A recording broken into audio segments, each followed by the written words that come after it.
Hi there, I wanted to provide you with an update on what's going on in the residential resale market in the City of Toronto for the month of July. The average sale price in July 2024 was $1,106,617, down almost 1% year over year and 5% month over month. The month over month decline reflects regular seasonality as our market is starting to return to type of norms that we saw pre-COVID.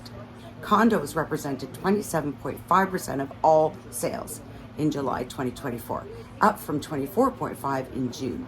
There were 5,391 sales in July. New listings totaled 16,295 in July, up 18.5% year over year, but down 9.3% month over month, reflecting the typical summer slowdown. Active listings hit a decade high of 23,876. Remember, however, that number includes all properties that have been relisted. Unsurprisingly, we saw a bump in showings the last week of July and the first week of August, likely as a result of the Bank of Canada rate cut announcement. Employment figures also showed stagnation, with Canadian employment figures essentially unchanged in July. The rental market also appears to be softening after months of increasing prices. Rental rates across all types of condos have decreased on a dollar per square foot basis by 1.2%. Year over year, this is the first decrease since the start of the pandemic. It is interesting to see the decrease in rental rates, despite the still limited supply in rental properties. The vacancy rate currently sits at 2.7% in Toronto. They estimate that over 100,000 potential long-term dwellings are being used as short-term rentals, and that's 30% of long-term rentals. Quote Robert Hogue from RBC, "There's a long way to go, but affordability is heading in the right direction. We think ownership costs have room to fall further in the period ahead."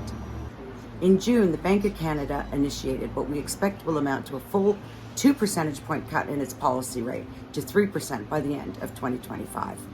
If the first rate cut was largely psychological, the second had a material impact on the market, although small.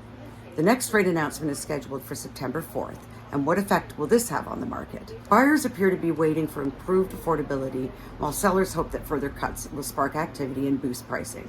This, coupled with higher than average inventory levels, appear to have created a logjam and tempered any sense of urgency. Right now, the share of household income needed to cover the cost of home ownership is 60.9% on average in Canada and 78.9% in Toronto.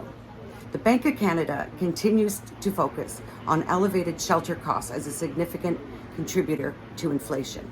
In its monetary policy report, the Bank of Canada also made special note of several challenges impacting housing supply and growth. Municipal zoning restrictions, high development fees, time-consuming and expensive permitting processes, and shortages of skilled construction workers. An analysis from the economists at Oxford Economics suggests that home prices in Canada aren't done falling this year, as a lack of affordability and looming mortgage renewals weigh on markets across the country.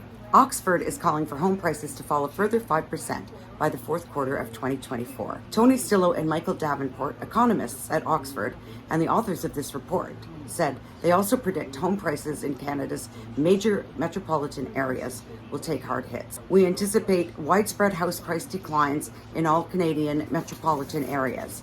For example, they're calling for prices in Toronto and Vancouver to fall 7% and 10% respectively by the end of the year, more than the national average due to the lack of affordability, but other parts of the country are also going to experience drops in home prices. For buyers, this is good news, as we appear to be in a buyer's market. For sellers, we're starting to see a normalization in the market and a return to average sale prices which were expected before the pandemic. If you have any questions, please reach out.